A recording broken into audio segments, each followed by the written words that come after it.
बदमाश वगैरह हैं, ये ऐसे सोच रहे हैं कि हत्या करने से इनका पूरा परिवार डर जाएगा। सुखदेव सिंह गोगामैडी मरे नहीं हैं, ना उनकी कोई हत्या हुई है, वो अमर हो गए हैं। और सूर में कभी मरते नहीं है, वो अमर हो जाते हैं।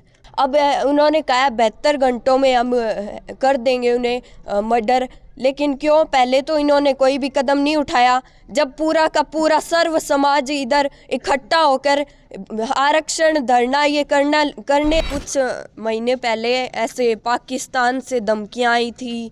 जयपुर में सुखदेव सिंह की दिन दिहाड़े गोली मारकर हत्या कर दी गई, जिसके बाद पूरे समाज में आक्रोश है, राजपूत समाज है। हम पहुंचे हैं उनके गांव में, घर पे। उनकी बेटी हमारे साथ है। बेटा, क्या नाम है आपका? मेरा नाम उर्वशी शेखावत है और मैं सुखदेव सिंह शेखावत गोगामैडी की बेटी हूँ। और मैं यही कहना चाहूँगी कि जिन्होंने ये सब किया है उन्हें सख्त से सख्त कड़ी सज़ा मिले और उन्हें फांसी हो जल्द से जल्द।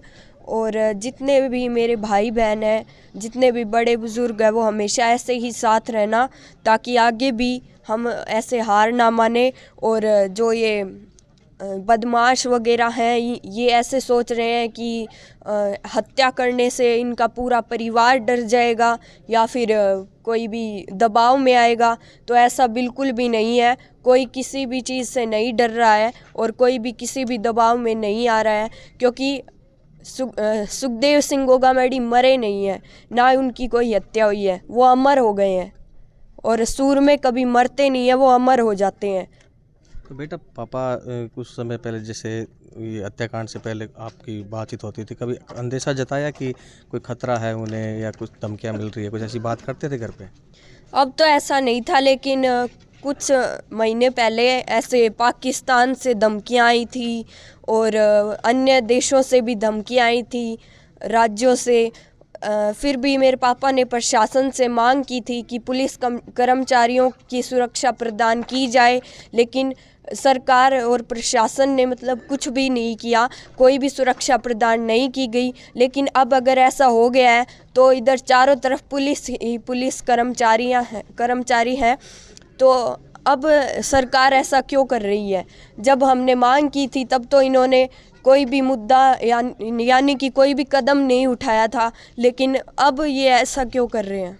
तो किसको जिम्मेदार आप ठहरा रहे हैं? जिस तरह से भाजपा वाले बोल रहे हैं कांग्रेस की जिम्मेदारी थी, अब कांग्रेस बढ़कर भाजपा की सरकार आते ही ये हत्याकांड हुआ है, क्या मानते हैं आप? ये जिम्मेदारी तो पूरी की पूरी सरकार की है। लोगों ने तो पहले भी कहा था कि हम इनके साथ हैं और रहेंगे। बहुत से लोगों ने मांग भी की थी कि पुलिस कर्मचारियों की सुरक्षा प्रदान की जाए, लेकिन कोई ने भी नहीं की। तो ना इसमें कोई भाजपा गुनहगार है, ना कोई कांग्रेस। इसमें दोनों ही गुनहगार हैं। दोनों की गलती है कि कोई ने भी आगे आके ये नहीं बोला कि पुलिस कर्मचारियों की सुरक्षा प्रदान की जाए। जिस तरह से अब समझौते की वार्ता चल रही है कि जयपुर में समझौता हो गया, जो मांगे थी वो मान ली गई है, तो क्या आप संतुष्ट हैं उन मांगों की जो मानी सरकार ने, प्रशासन ने? नहीं, बिल्कुल नहीं। अगर माननी ही थी तो पहले ही मान लेते। होने के बाद ज़रूरी है क्या माननी? अब उन्होंने कहा 72 घंटों में हम कर देंगे उन्हें मर्डर, लेकिन क्यों? पहले तो इन्होंने कोई भी कदम नहीं उठाया।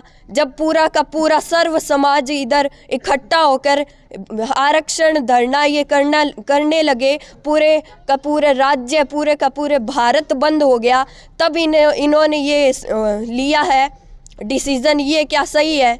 आगे क्या रहेगा आप लोगों का? समाज के लोग इकट्ठे हो रहे हैं या कोई आगे रणनीति तय की जाएगी या सर्व समाज इकट्ठा होगा? क्या सोचा है आप लोगों ने, क्या करें? हमने बस यही सोचा है कि अगर हमारे भाई बहन, बड़े बुजुर्ग, जो हमारे दादो सा, दादी सा और भाई बहन जो भी हैं, वो अगर हमेशा ऐसे ही साथ रहे तो आगे हम राजनीति में भी आएंगे। और जो श्री राष्ट्रीय राजपूत करणी सेना है, जैसे कि मेरे पापा भादरा विधानसभा को संभाल रहे थे और करणी सेना को संभाल रहे थे, हम वैसे ही संभालेंगे हमेशा। तो ये थी सुखदेव सिंह की बेटी, जिन्होंने साफ तौर पे कहा है कि पुलिस प्रशासन, अब बड़ी बेटी उर्वशी है, इन्होंने कहा है कि अगर प्रशासन पहले जाग जाता, सुरक्षा दे दी जाती, तो कहीं ना कहीं ये हादसा नहीं होता। अब इन्होंने स्पष्ट तौर पे कहा है कि अभी हमने जो सरकार ने जो बात की है वो नहीं, हम उनसे संतुष्ट है। आगे जो हमारा सर्व समाज इकट्ठा होगा और जो निर्णय लेगा उसके आधार पर आगे की रणनीति तय की जाएगी।